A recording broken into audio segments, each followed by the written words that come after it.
know this or not, but this is Governor Asa Hutchinson, the governor of the great state of Arkansas.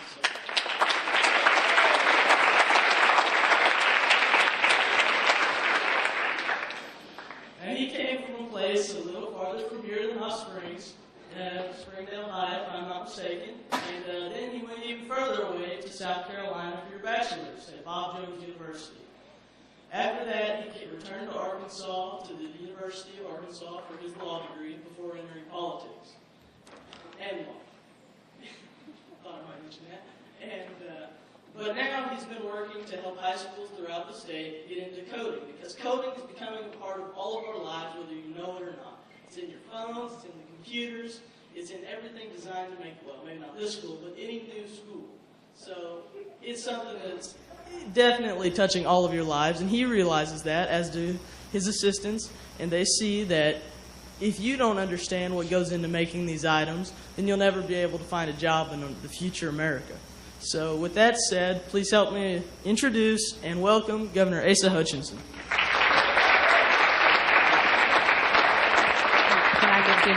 I'm going to give a few more words, just so that you have all of the background. I am Dr. Nehus, Superintendent, Hot Springs School District, and I'm thrilled to have you juniors in here with us today.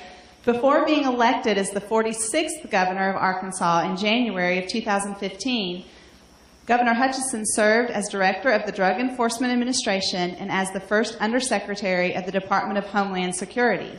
He was also appointed as a U.S. Attorney and spent 3 terms in Congress representing Arkansas's 3rd Congressional District. He has made computer science a top priority for his administration.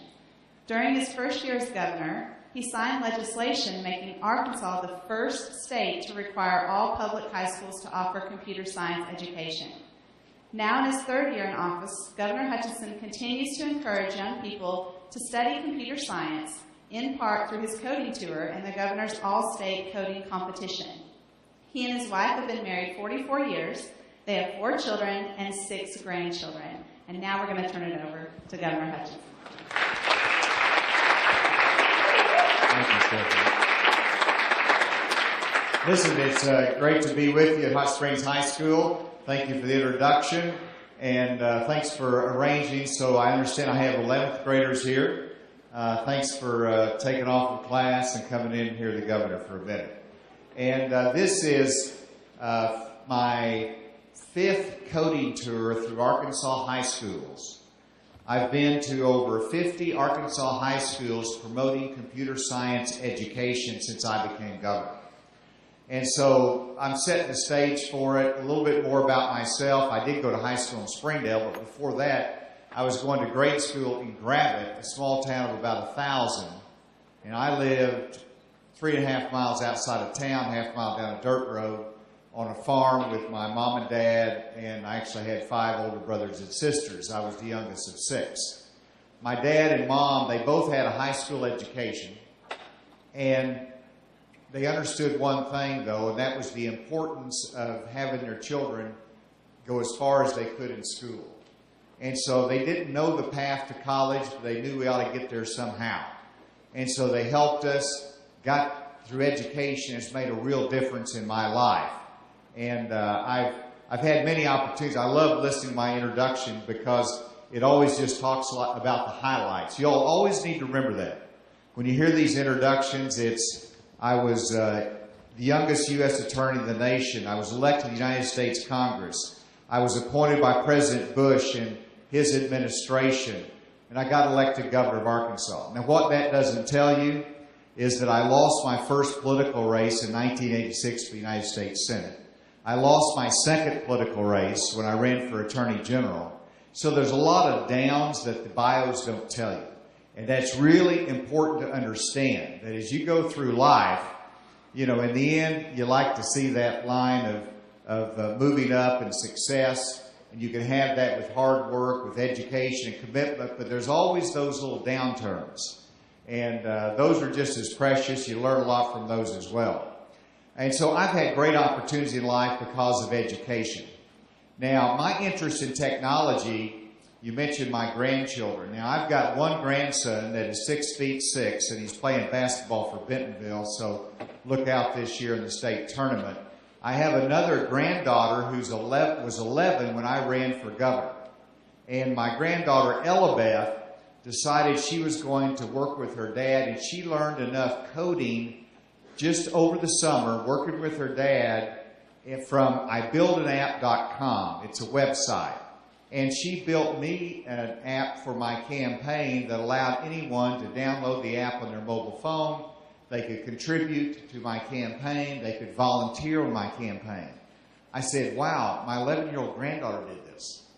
I said, this is something that is needed all through life. It's needed for opportunities in the future. And every young person in Arkansas ought to have the opportunity to learn computer science. And so we wanted to make sure that we did that in Arkansas. I campaigned on it. When I got elected governor, I asked the legislature to mandate that computer science be offered in every high school. And that we were the first state in the union to do that. We also put $5 million behind it to retrain teachers, and the legislature supported me in that. And I wanted to introduce Representative Bruce Cozart. Give a round of applause. Mickey Gates, Jim Les Warren, all from this area, and they supported me, and because of that, they get a lot of credit for this. But now, Arkansas, because of what we did, is being recognized by Wired Magazine, by Google, by Microsoft, and saying Arkansas is leading the nation in computer science education. Is that not a good thing? Now, what we didn't do was to make you take it. You know, if you go to some countries, there's not very many, but a few of the countries just mandate that every child has got to take it. But we gave you a choice because you have a lot of choices in life. But we did want to make it a credit for graduation, a math or a science credit. So you take computer science, you get a credit for graduation. And so that incentivized students. We've had over 5,500 students taking it statewide. And that's part of why we're leading the nation in computer science education. I mentioned one of my grandsons and my granddaughter. I've got my daughter, Sarah. And my daughter, Sarah, she's a drone right now, and she's the mom of Elabeth, actually. So Sarah and I are very close. She's my only daughter, and so I said, let's take a road trip. We were going to go over to Nashville to see a basketball game. But we wanted to stop off over in Marion to a diner. And I got her up early. She had to go. And so we went there. And I said, let's go to this diner. We go in there. Pictures are taken with the governor and with her and the owner. We come back out, and there's a great picture of me, my daughter Sarah, and the owner of the diner. And I said, we have got to put this out on social media. I want to put it out on Twitter. She says, no way are you going to put that out. She said, you got me up early in the morning. I don't have any makeup on. You're not sending it out. I said, come on, Sarah. I need to send this out. I want to do it. I want everybody to know I stopped by that diner. She said, all right, send it to me. So I sent her the picture, and what'd she do? She downloaded an app onto her phone, and then she put her own makeup on with the app. And then she sends it back to me and says, now you can send it out. Now, who created that? It was somebody just like you that decided they were going to take coding and learned enough to tell a computer what to do and did that software and made some money on it. Now, whatever field you might be interested in going into, you might want to be a farmer. Well, guess what? Tells the farmer how much water to give the crops these days. It is a software package that you buy that you can regulate how much water feeds the crop to conserve your water. It's software. A coder did that. If you want to go into the medical field, you better understand the importance of patient data in understanding the needs of patients. And so it's someone develops the software who knew how to write code, analytics to analyze patient data. If you want to go into security and law enforcement, you get into the police car these days and you got a computer there and there's software that analyzes information that tells you good guys and bad guys and helps keep you safe. And so coding is a part of everyday life. Of course, that didn't even mention your video games and all the fun things that we have to do in life as well. And so it's a great opportunity. If you look in the future, over 1 million jobs will be unfilled in the computer science or technology field in the next 4 years. Job opportunities, and many of these start out at $60,000 a year. Now, not many professions you go into to have those kind of opportunities. We're going to play a video, then I'll come back and talk for a moment. Now, this video that you'll see is fairly short, about 5 minutes, but everything that you see in that video is about an Arkansas company. It is about Arkansas employers, and everybody who is interviewed is an Arkansan. Everything about this is Arkansas. And so please play the video, then I'll come back and talk.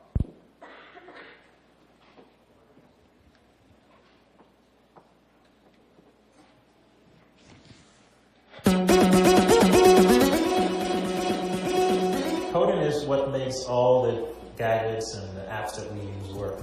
Webster defines it as a set of instructions for a computer, but I see it more as a universal language to communicate a task to a computer to process that. Coding is using logic to create solutions, and these solutions can be for everyday life or just for fun in general. Coding is the language, I believe, of the 21st century workforce. Just like we teach Spanish and French, it's how you speak to computers. One of the things that maybe people aren't aware of is that software is impacting everything in our lives. Because nowadays it's all about technology. You cannot get away without it.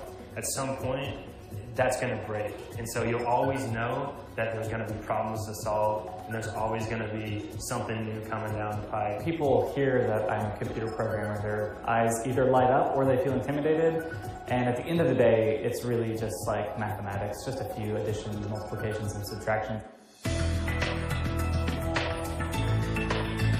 The biggest opportunity for students today is in computer science, programming, anything to do with IT and computers. We think that knowing the code is going to be elementary, it's going to be a baseline for a lot of the future jobs that are going to be created. Knowing how to code is really one small sliver of my job. The actual typing of the keyboard does not really impact my job as much as the ability to problem solve. If you're a problem solver and want to, make things work or make them work better, that's what programming is ultimately about. It lets people learn how to take really big, complex problems and break them down into smaller, more manageable problems. So for you to be successful in the future, I think it's really, really important that people become literate and understand how it's constructed and how to utilize it to better improve, how business delivers its services.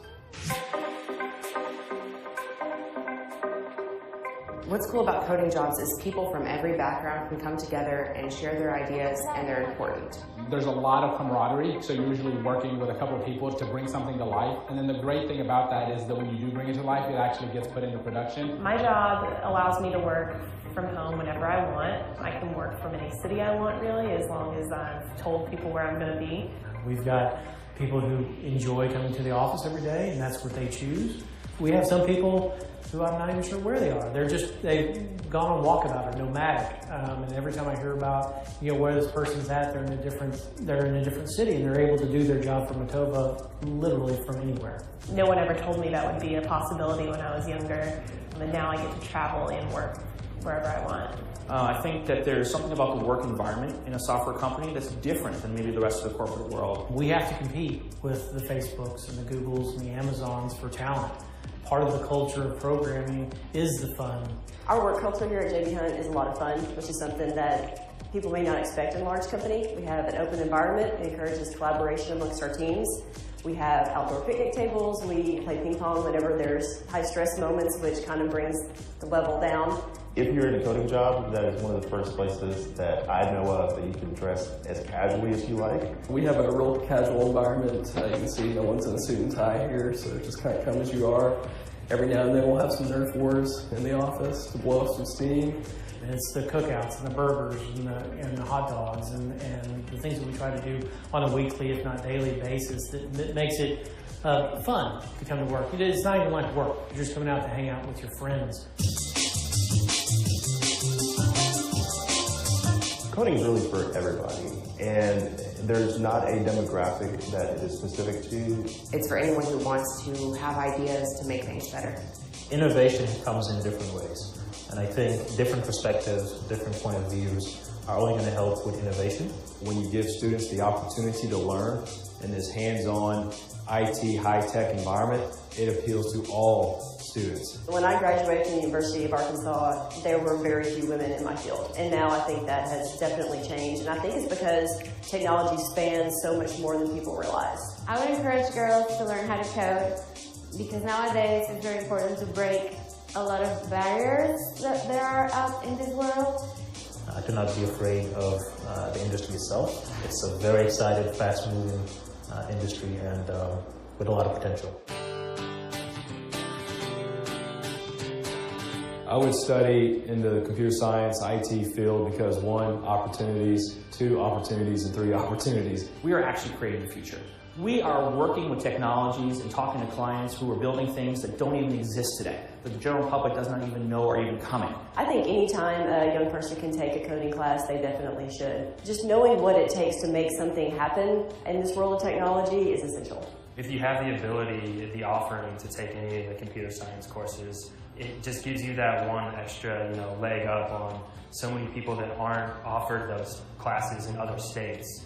I mean, I would tell them just to explore the options that are out there. Do research on companies that you've heard of before. If they have a creative mind, if they're a techie, if they like technology, there's no reason not to just try it. There's over 360,000 jobs available today, and that's expected to be over 1 million in the next couple of years and 2 million by 2020.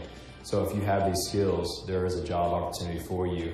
With all the growth in the state of Arkansas, there's a lot of job opportunities right here in your home state. What we're doing is creating intrigue and excitement around coding, and those are the people that we want to hire. We want people that enjoy the work that they do. Once you learn how to code, it is not simply for that specific language. Once you start learning, it really is something that you just want to go ahead and learn more and learn as many as you can. It's kind of like a Pokemon. Once you get one, you got to catch them all.